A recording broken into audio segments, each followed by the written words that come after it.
I've been thinking about replacing my Wooting MAD60HE since I broke it, but I don't want to spend another $170 or $140 for the module, so I thought I'd try this, the MADLION MAD60HE, and it costs just $45. The first thing you'll notice is that these look identical to each other. The feet placement and the grooves on the top are the same. It even has a strap. So why does this cost just $45 but the Wooting MAD60HE cost over $170? I know why, because I've been using this keyboard non-stop for around 2 weeks, and at this price you'd think it would be absolute garbage, and you'd be wrong. Alright. You'll see what I mean later. This is kind of hard to talk about. I haven't used a product with such a massive price discrepancy from the product it's essentially copying. And it is copying. Just look at this. You can even swap the modules over between each case and they fit perfectly. But there is a few differences.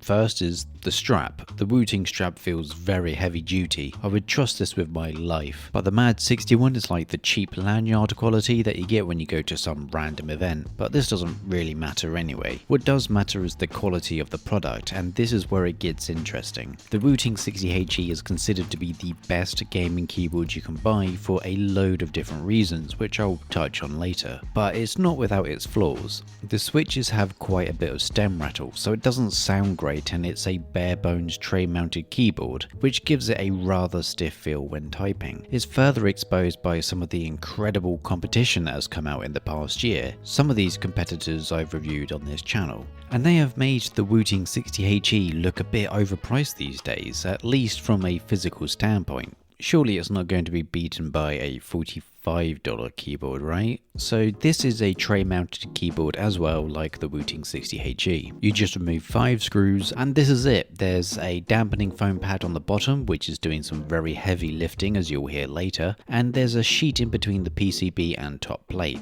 So it's not that different to the Wooting setup, but the quality of what's being used makes a bit of difference here. The foams are incredibly light. This is almost reaching chocolate mousse level texture, and you can see it shifting around the cutouts because it's just so light and flexible. There's very little density to this, and we'll hear the impact of it in just a moment. Wooting is using Poron foam in between the PCB and plate, and EPDM foam for the bottom, which is a really dense piece of synthetic rubber. But let's do a sound check of the MAD60 and the Wooting MAD60HE.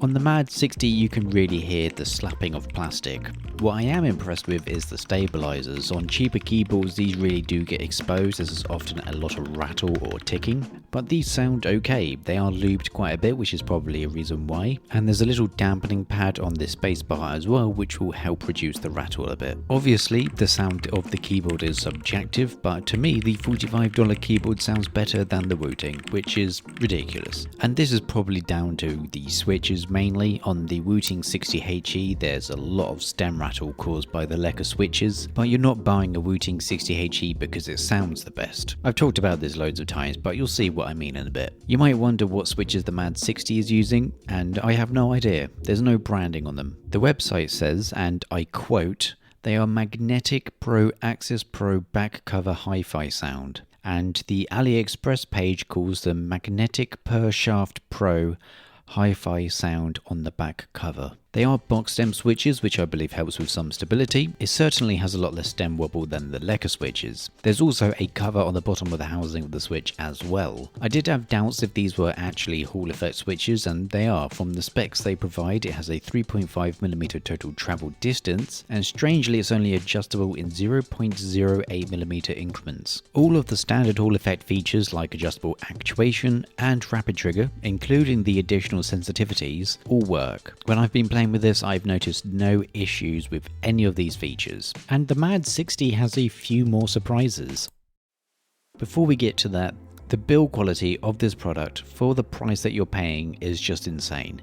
It really is. It's not perfect, but it costs $45, so who cares? What's better is that you could do a few basic mods to it and improve it further. Painter's tape on the back of the PCB, some better dampening foam as well on the bottom of the case. You could even lube the switches, and these are rather cheap to do. And because it's the same PCB layout as the 60HE, you can even get yourself a better case, or even buy the Wooting Optimum collab and use it with this. But to do so, you'd probably have to be absolutely mental. The MAD60HE gets even more surprising, because this keyboard has the more advanced Hall effect features like dynamic keystroke, mod tap, toggle switch, and even SOCD. At the start, these didn't work. After a few times of updating the firmware, these features then started to function, and they seem to be rather stable. Whether or not they are accurate, I don't know. So really, what's the catch here? Because at the moment it's looking like a cheaper Wooting 60HE. Well, there's several issues that may arise from buying this keyboard.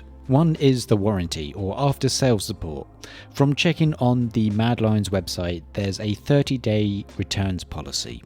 That's it. And there's no information as to what happens outside of those 30 days. If you buy it from AliExpress, it might be different, but there's no guarantees here.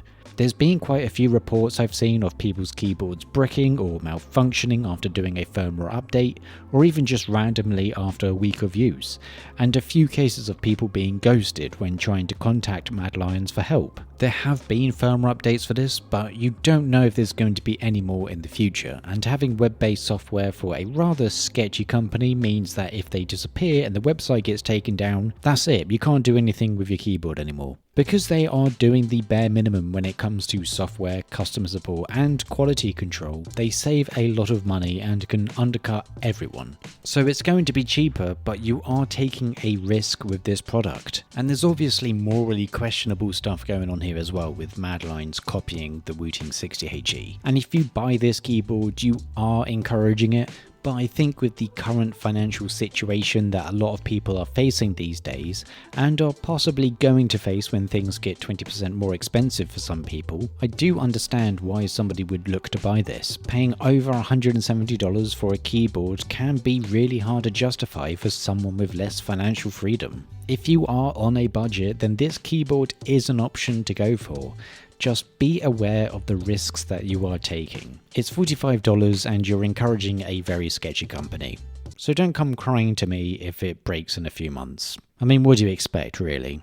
Alternatively, if you save some money for a Wooting 60HE, you're getting a feature-complete gaming keyboard that has a very generous warranty policy and is made by a trustworthy and innovative company that has been vital in moving us away from the dog gaming keyboards we used to have. If you don't want a 60HE, there's a video on screen now giving you a choice of a couple of keyboards I recently reviewed.